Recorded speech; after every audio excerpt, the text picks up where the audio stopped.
I'm gonna.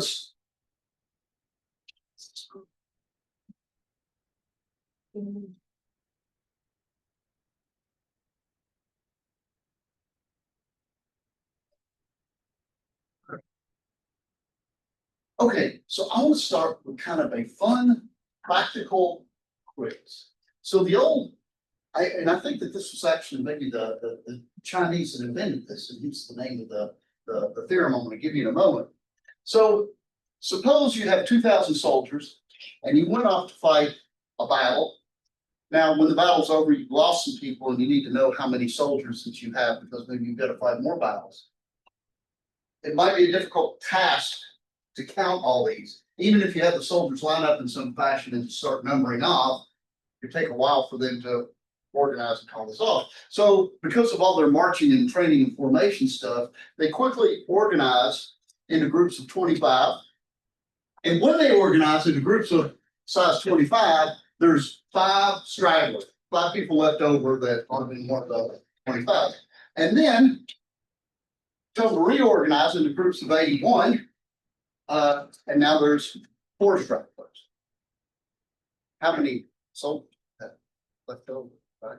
This seems like a pretty small amount of information to be able to garner this, right? But we can figure it out. By the way, what do you suppose is interesting about 25 and 81? They're squares, and of course that's my little soldier thing, right? Because maybe the soldiers are trying to get in squares pretty quickly, and so you can quickly count the stragglers. But what you know is when they get into squares, or groups of 81, there are 4 stragglers. When they get into groups of order 20 or size 25, there's 5 stragglers. How do we figure out how many? Yeah, it's. Yeah. You do mod 81. That's essentially it, right? So let's just key on this.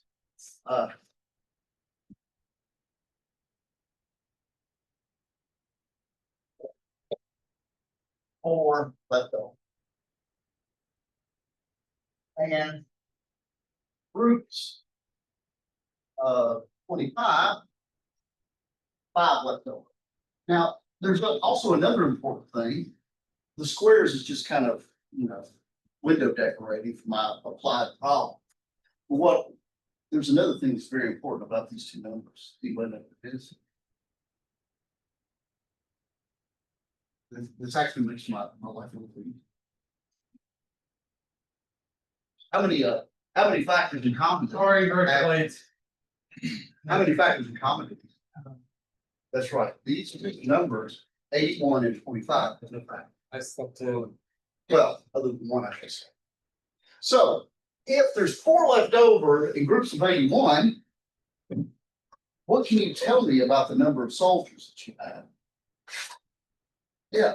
It would be 81 times some number of groups plus 4 Okay.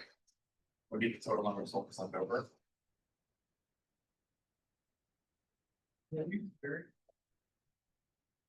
Well, I'm gonna do this in a very primitive fashion, right? I'm a real old school sloppy stuff.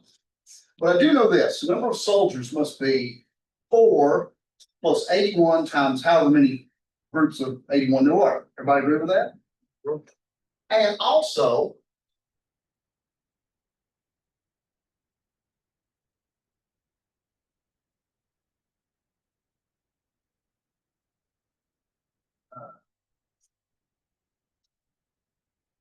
right? Because you got 5 stragglers from groups of 25, right? So however many groups of 25 you can squeeze out, but it also must take this form, right?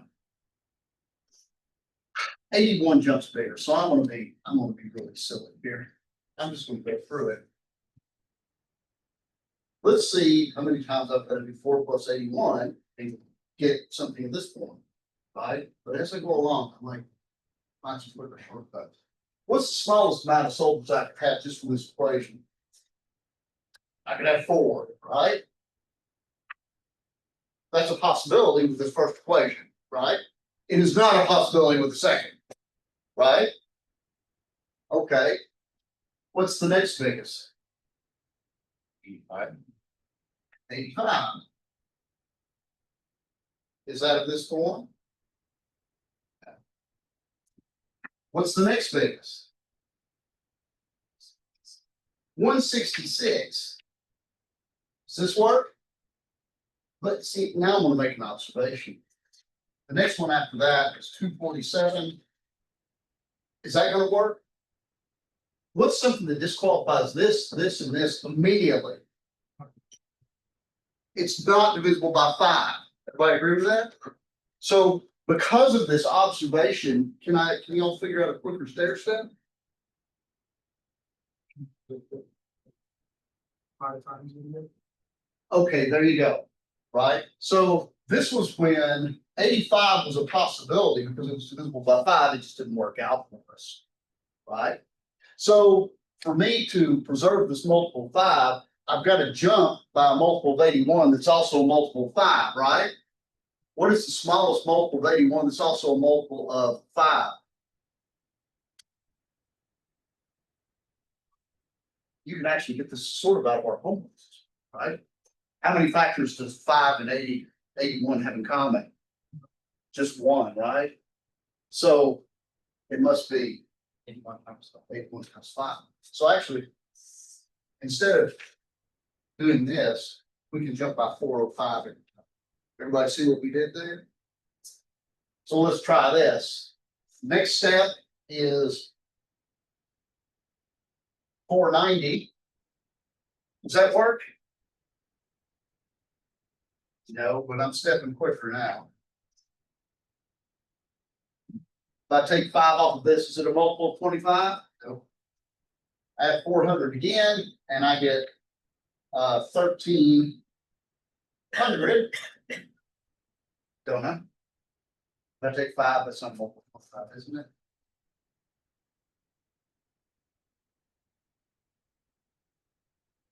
How about that? Well, how about them apples? 1705. If I subtract 5 from this, this is multiple of 25.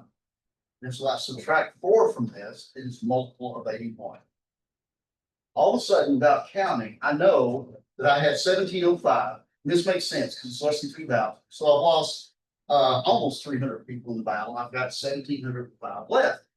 Now, if you think that's a little bit silly, imagine that I could even get these soldiers all in a line and get them all to call off their names and count, right?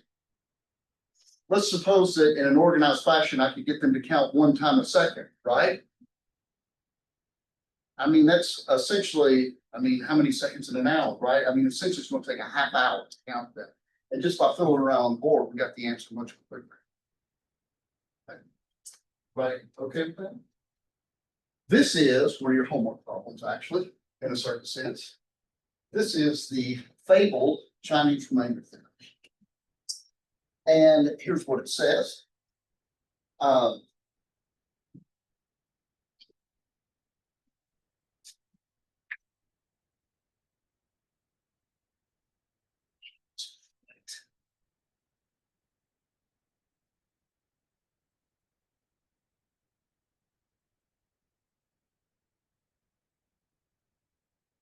Chinese Remainder Theorem. And what it says is, if you have a collection, N1,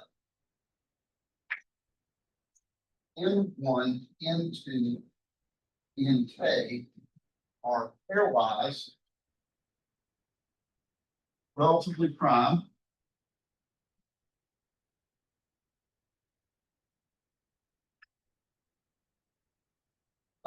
And this means that the GCD of Ni and Nj is 1 if I and j are different. That's just like our 81 and 25. They had no factor in common of 1. They're co-prime. That's another word for it, coprime. Right. So if these are integers, last one. If these are pairwise relatively prime integers, and n is the product,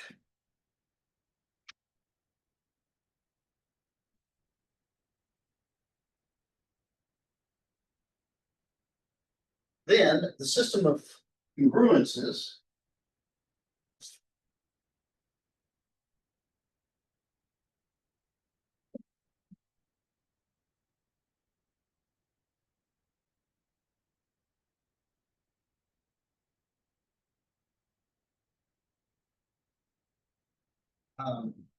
X is equivalent to A1 mod N1.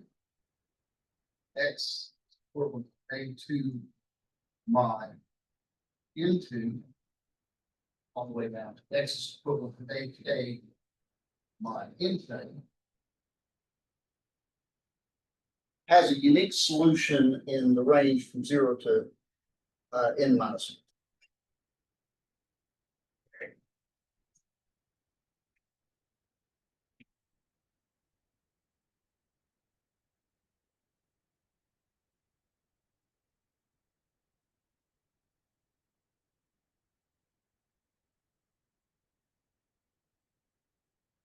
How many of you have seen this notation?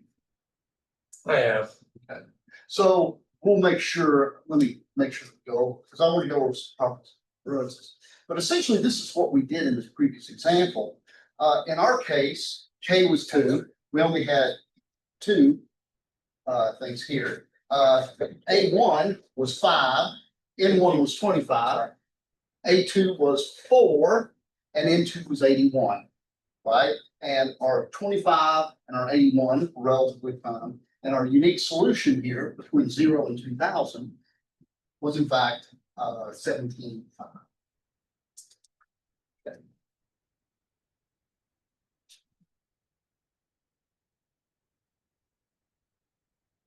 I wanted to ask in terms of like efficiency, in terms of like, actually trying to solve this problem. Is this a better route than doing like all these linear equations?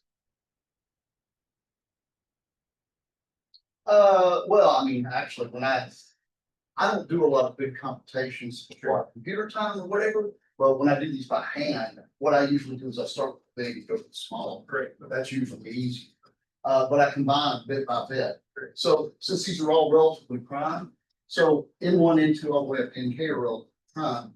So that means N1 times N2 is relatively prime, the rest of them and so forth. So what I do is I do a snowball. I collapse them on it usually. Right. But I'm sure that there's something to be said about computational efficiency if you program your computer to do this or something like that. Okay.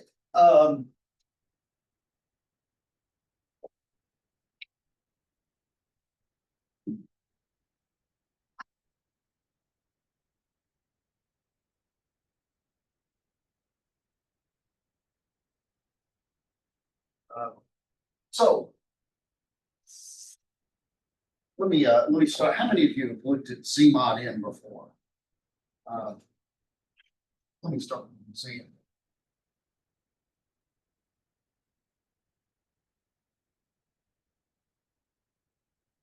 You can do addition and multiplication, any Z(n). Here I've got 5. It's just like ordinary addition and multiplication with a slight caveat. What do you do to add things? Well, you add this what comes natural. 1 bar plus 3 bar is equal to 4 bar. Right? Ooh, even I can do that. But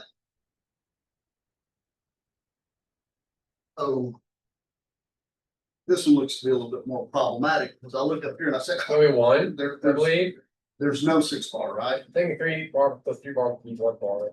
That is correct. But I got 6 bar. How did he get the 1 bar from my 6 bar? It was the remainder of the 5 to get 40, it was like 1, 2 for next If basis. you do ordinary arithmetic on this and you exceed the number, then all you have to do is divide it by, in this case, 5 and take the remainder. Right? So 6 divided by 5 is 1. Moves like 2 more 1. spaces beyond. Or another way to do it is you can subtract off. Just like 2 more spaces beyond 4, you know? That's right. You can think of this as a clock. There's 3. Now go 1, 2, Like place on a board, you know, like place on the board. Yes. I think Mario Party, you Bar know? notation. What's that? The bar notation, I've never. I think Mario Party. Uh, I use that, sometimes I'm sloppy, I must admit. I'm using it here to be careful to distinguish it because is 6 equal to 1? No, but 6 bar is equal to 1 bar, because here I'm doing it like a clock, right? And so sometimes I am a little sloppy about that, but I'm trying to distinguish. The 6 bar and the 1 bar are the same thing in this structure, whereas as ordinary integers, they're different, right? Okay. Multiplication is the same way, right?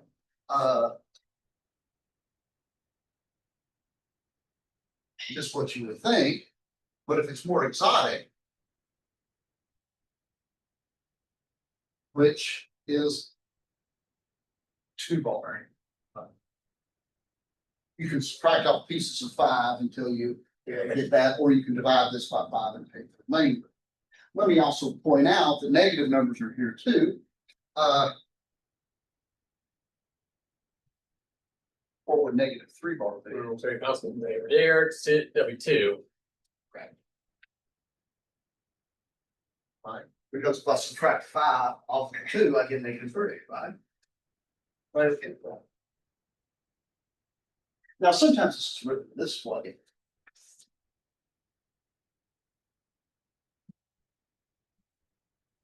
So if your playground is the integers, you might say,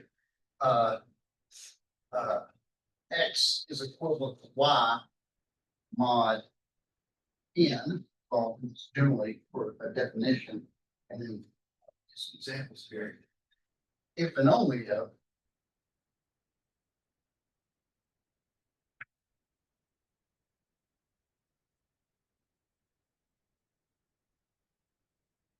x minus y, x is equivalent to y mod n, if the difference between x and y is divisible by n. Another way to write this is x minus y is equal to a times n for some k in the x.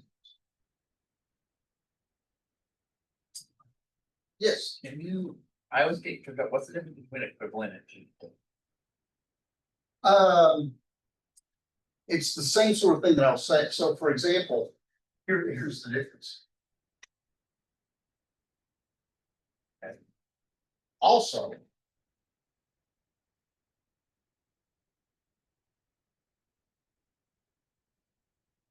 because 6 minus 6, 0 is just 4, 5, right? However, I think we can agree with that, right? But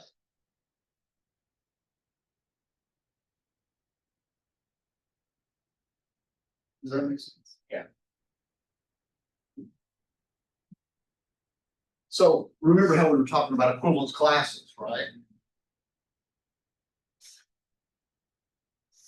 This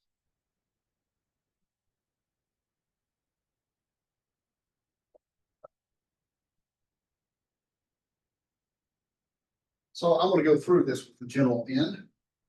It's not for everything we got. Kind of spell this out for you.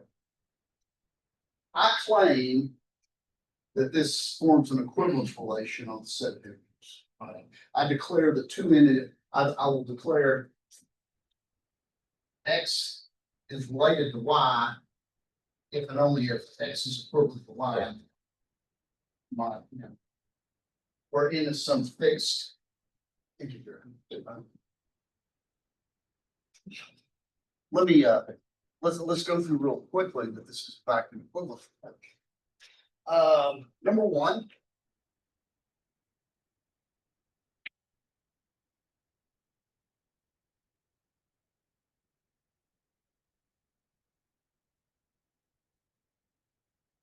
Now that's a brilliant equation for 8 o'clock in the morning, right? X minus x is 0, which is 0 times any integer. I like. Agreed? And this means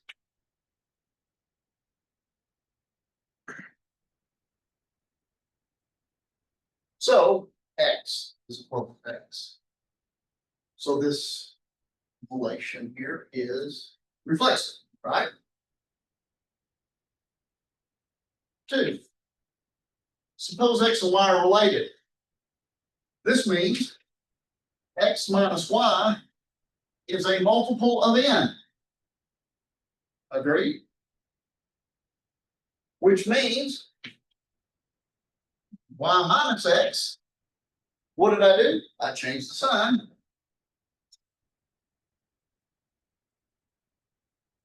Right. And I don't know what, but I know a K is an integer. The negative K is also an integer. So this implies that Y equivalent to X mod N. So Y is related to X.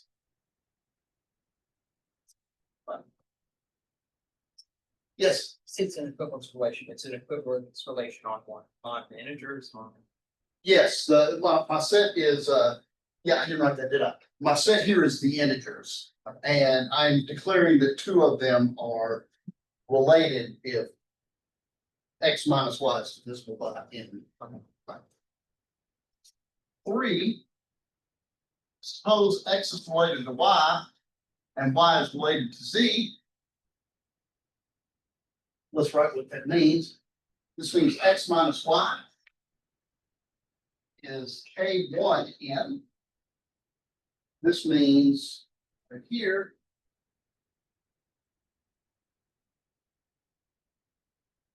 Agree? Now add these two suckers up. And what happens to the Y and the negative Y? Oof, they're gone.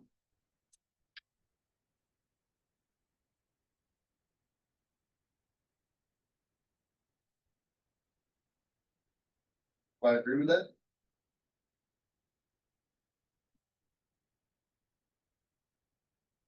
So X is equivalent to Z. So this is in fact an equivalence relation. It reflects a symmetric transit.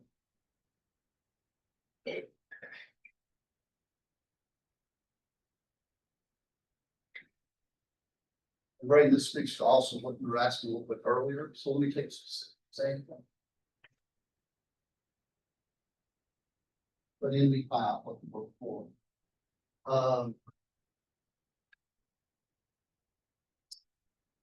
Give me a number. Hey, what is equivalence class? Hey. Watch. Equivalence class of 8 mod 5, I believe it'll be the roots of 3. It should be everything. Set of X in the integers, such that X minus 5, X minus 8 is a multiple of 5. Everybody agree with that? What's the smallest positive integer you can think of that's in, I mean, 8 has to be an equivalence class of 8. 8 minus 8 is about 5, sure. What's the smallest positive integer you can think of that's in that equivalence class? 3, right? 3, you always get the smallest element to be the representative. Oh, not always. You can pick any representation you want, but it's a convenient standard notation. That's certain. Yeah, maximum ones, choose any of them, I love the absence twice. So it got me through linear analysis. Subtract 5. There it is. That is the equivalence class of 8.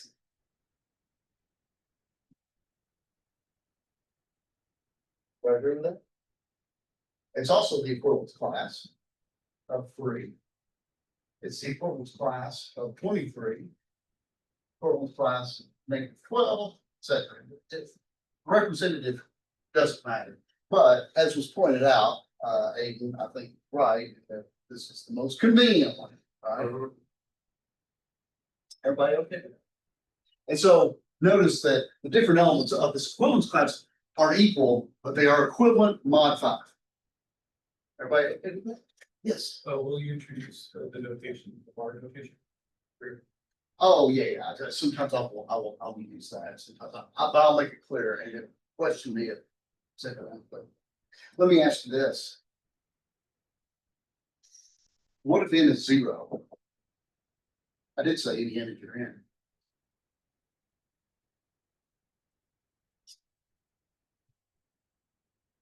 I don't see anywhere where we had to divide or anything.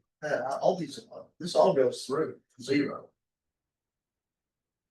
Right? So if n equals 0, it's still an equivalence relation. My question is, what is the equivalence class of 2 mod 0?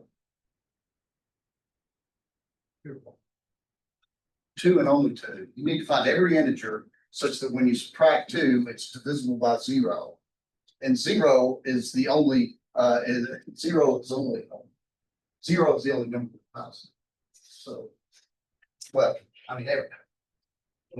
So, let me write this down so I'm not just fireball.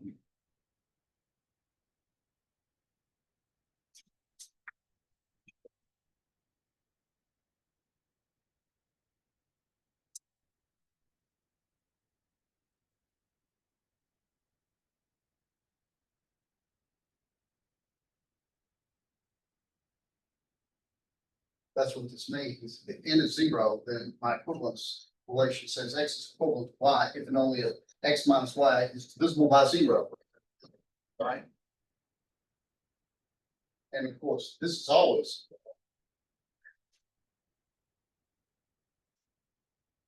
So if n equals 0, then integers are only equivalent to themselves, and there are infinitely many equivalence classes, each that only has the integer itself in it. What if n is 1? That's right. Everything's related because everything's divisible by 1. Everybody okay with that? Okay, so let me give you some properties of modular arithmetic.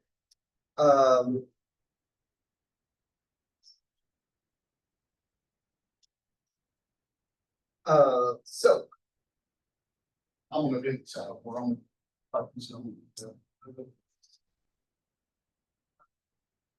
No. First. Definition. What is it from? 10.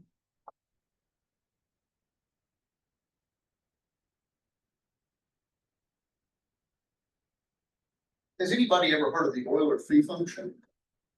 Oh, if I function, it rings a bell. Okay, so let me, I'll tell you what. The Euler's theorem and stuff, like he's pretty renowned that it has lots of meaning, Number.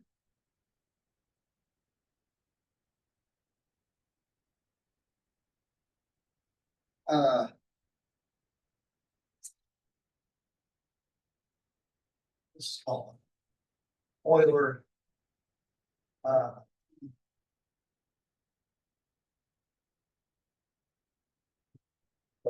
Let n be some fixed natural number bigger than 1.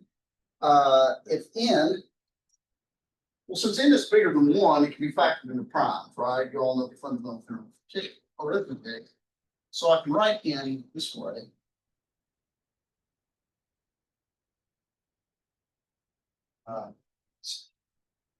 That's this. With each pi prime and ai greater than 1.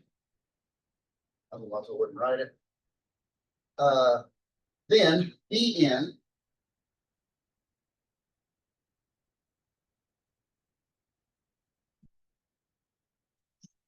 is the product from I equals 1 to k.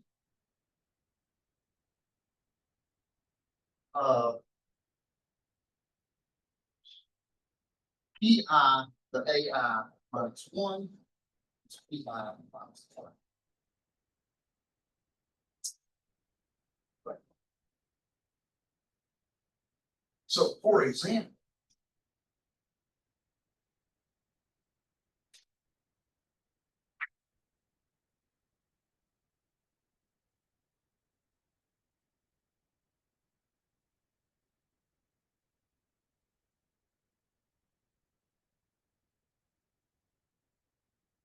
So let me use this. Yes. I was just gonna say, I think we stopped right before the fundamental theorem of arithmetic last class.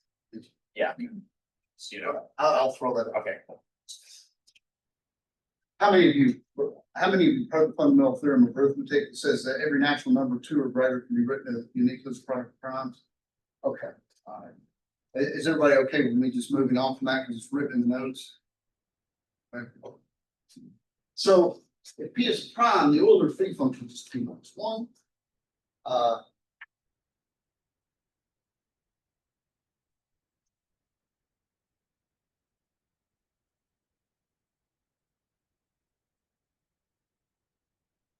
And actually, more generally.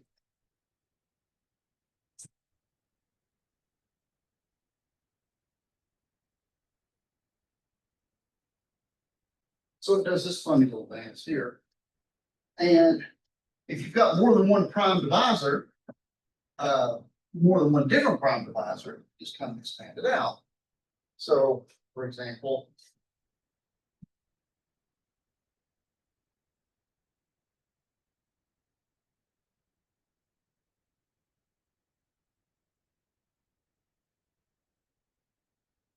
let me give you some concrete, let's do something fun, like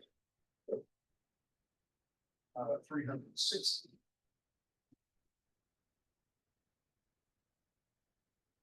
Well, back to that prime. Do this. And I guess that's gonna be 8 times 9 times 20.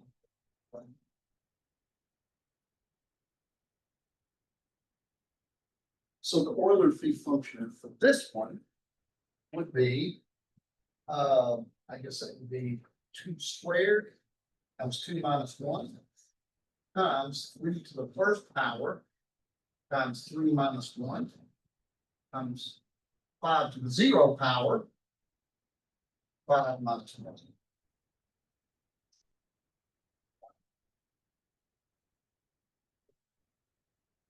That's 4 times 6 times 5.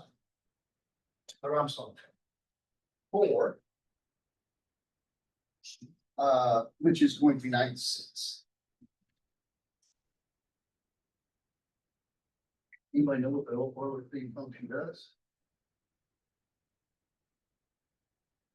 Yeah. It actually does. So I'm gonna leave you with this challenge to see if you can justify this.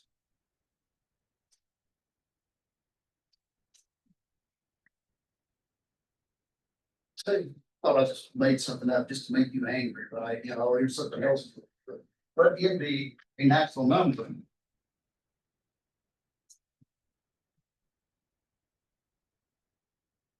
P of n equals the number of integers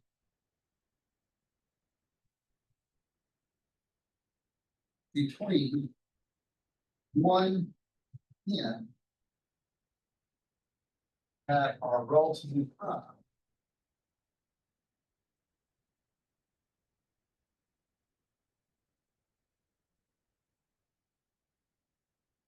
Okay. What's that? Oh, two. Right, relatively prime. So in other words, this 96 here, if I did my computation right, that is the number of integers between 1 and 360 that have no factor in common with 360, other than 1. Right?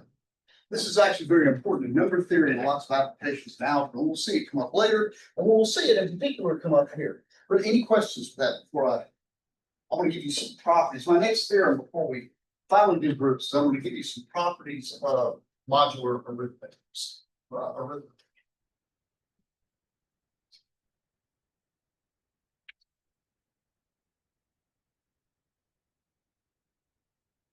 These are properties of modular.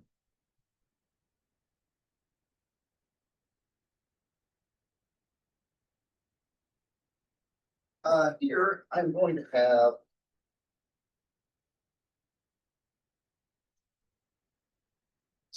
use this.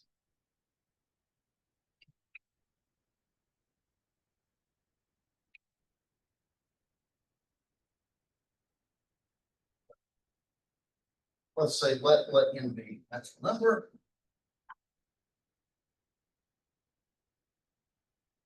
Although this zero, well, let n be a natural number,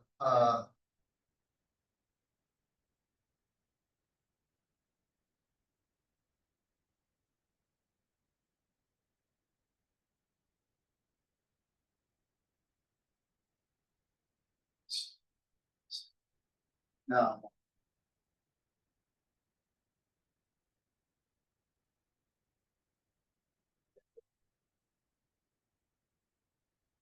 X divided by y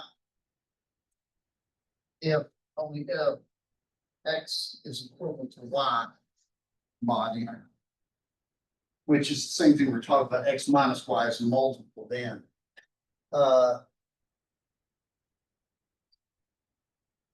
This, we've seen that this is a equivalence relation, and this relation enjoys the following properties.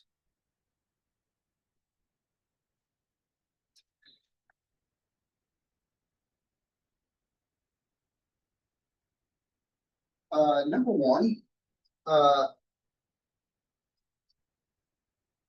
if A is equivalent to B mod K, or I'm sorry, mod N, then A plus K is equivalent to B plus K. Mod N. Yeah, looking to that while I was doing some of the studying, while I was trying to do the homework. Took me a long time to do a question mark, I guess I was just overlooking one crucial part. That's one wish, but I was kind of overlooking a lot of it, you know. Oh, so in other words, you can translate this equivalence relation, right? If A and B are Yeah. equivalent, then A plus K is equal to B. You can translate by multiplications. Yeah, well, Yeah, A is equivalent to B mod N. And K is in the integers, then AK is equivalent to BK mod N. By the way, you should try to prove some of these. They're not terribly at least the first couple aren't difficult. I'll tell you one that might be a little trickier when we get up there. that'll be some good practice I can do after this. If A is equivalent to B mod N and f of x is in ZX. So this means that f of x is a polynomial with integer coefficients.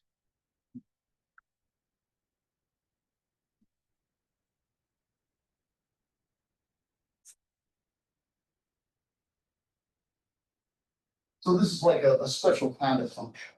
Polynomial with integer coefficients. It could be x to the fifth plus 4x cubed plus 89, whatever. Then f of a is equivalent to f of b mod n.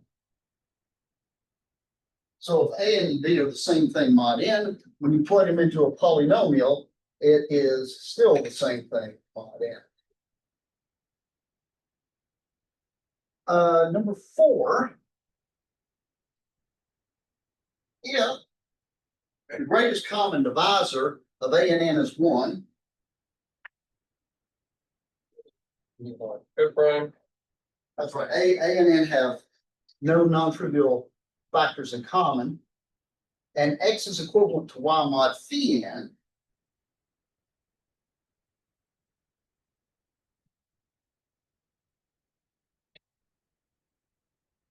This is not the n, this is O over phi. So for example, here you might have GCD of a and 360 being 1, and then x and y are equivalent mod 96, the Euler phi function.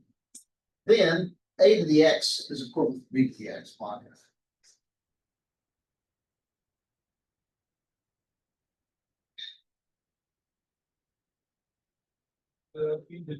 See of A and B.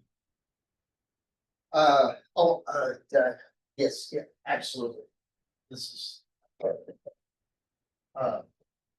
There we go. That's what I meant to say. because it's the X and Y I'm keying on.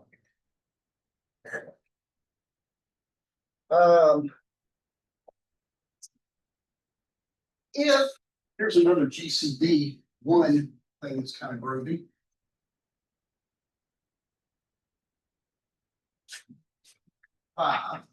If GCD of AN equals 1, then there's a C and Z such that AC is equivalent to 1 mod.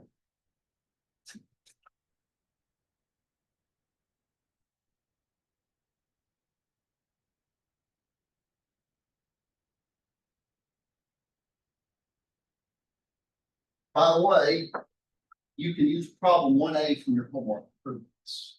If GCD of AN is Yeah, 1, well, then I was unable with a lot of stuff, but then one day I found a solution and it's like right under my nose. That's what only leads to any of you, you know?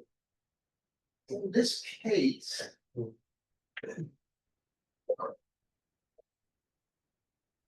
linear congruence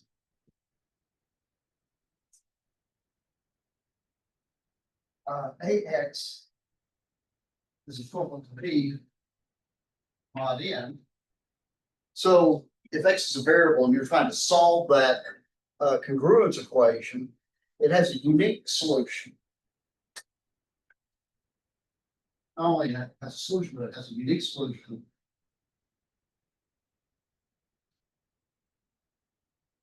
Given by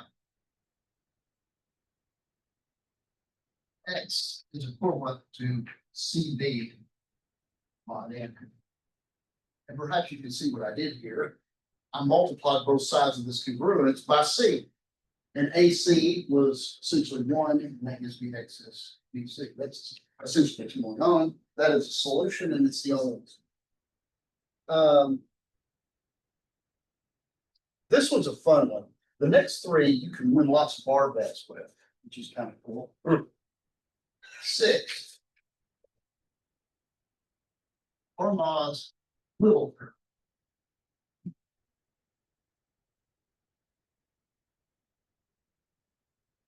If D prime and GCD of AP is equal to 1, or since P is prime, that just means that P does provide A, then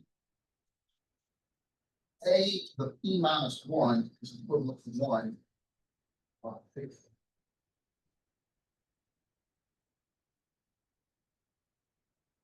So for example, if I have I don't know, I have a prime that's like 101.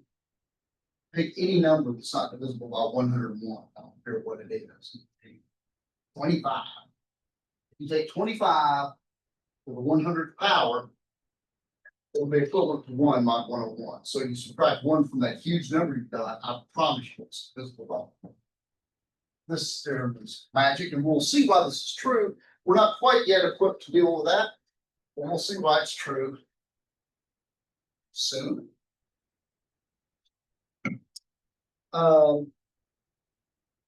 Euler's theorem.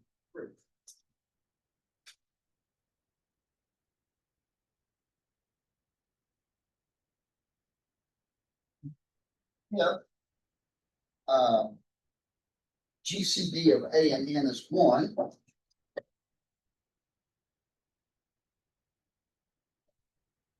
So again, we have A and N have no factor in common, no non-trivial factor in common. Then A, the Bn power is equivalent to 1 mod N.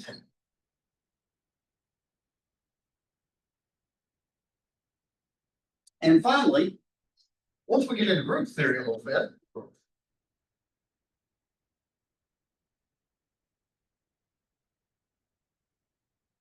Wilson's theorem.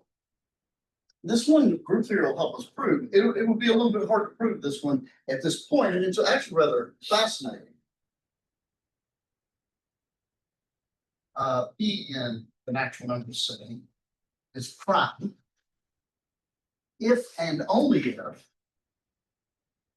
E minus one factorial is equivalent to minus one mod p. So if you have any number, well, if you have any prime number and you look at its factorial, when you add one to it, it should be divided by that prime. That is its equivalent to minus one p. And it works the other way. If you find any number that has this property, it has to be prime, which is really kind of cool. Okay. Yes. What is mod, like one mod n? Is it just mod, is it equivalent to mod n? Like. Yeah, n yeah, is that's equal- right. That means that a to the phi n minus one is divisible by n. Oh, okay. Okay. So this brings us, so I can give you a definition, then I'll kind of a cool demo before we hit it.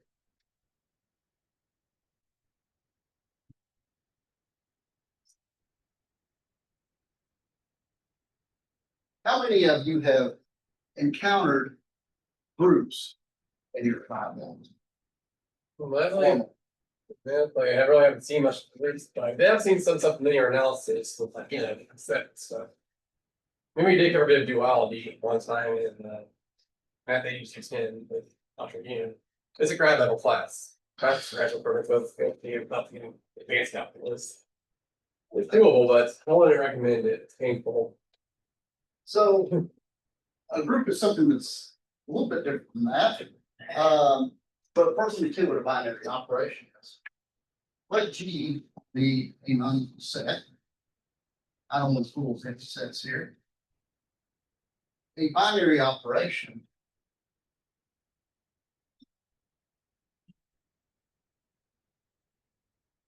on G is a function from G cross G into G.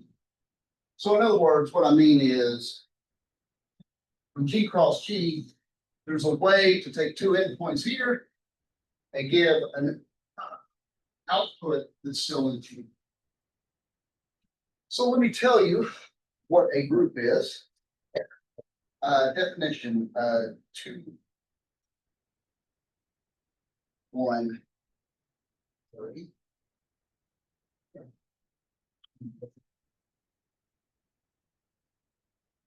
That is correct. I jumped over that. Multiplication on the integers is binary. There's lots of binary operations you can think of. Take two integers and multiply, get an integer. Take two integers, add them, get an integer. There's lots of binary operations out there. A group is a non-equal set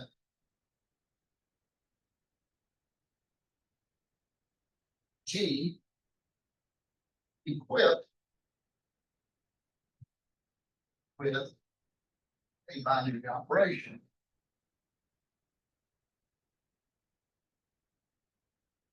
B cross G, G, and of course what this means is G1, 2 is in G.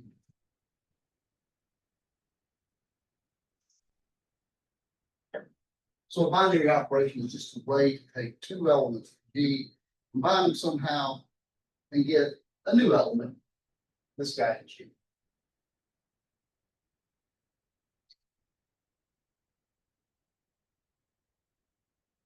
I want this binary operation to satisfy some stuff.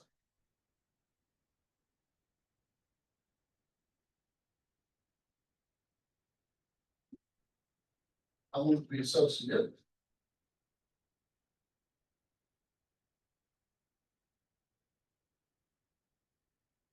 So my binary operation has to be associative. So if I do G1 operating on whatever this guy is, G2 operating on G3, it's the same thing if I'd operate on these two and then those two. Two, there exists a special element. This is called the identity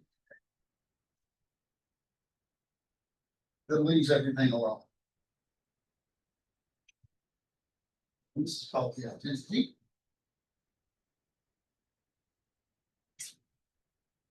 Sometimes people call it the neutral element. You combine the identity with anything and it leaves it alone. And finally, I want an inverse for everything. Free. For all G and G, there exists H and G such that G operating on H is H operating on G, which is the identity.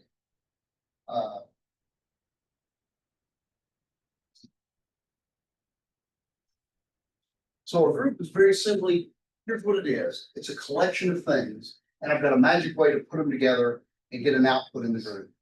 And it has to be associative, there has to be a neutral element, and everything has to have an inverse. I'll give you an example. The integers under addition. What happens when I add two integers? Do I get a donkey? No, it's another integer, right? Adding integers is associative. What is the neutral element in the integers? Zero. Like zero to any integer, it leaves it alone. And if I walk up to you on the street and give you the integer 12, what's its inverse? -12. That's what additively takes me time. Yeah. Okay, put that in your pipe and smoke it. We'll talk about this on Wednesday. Or if you like, let's have a flat. Yeah.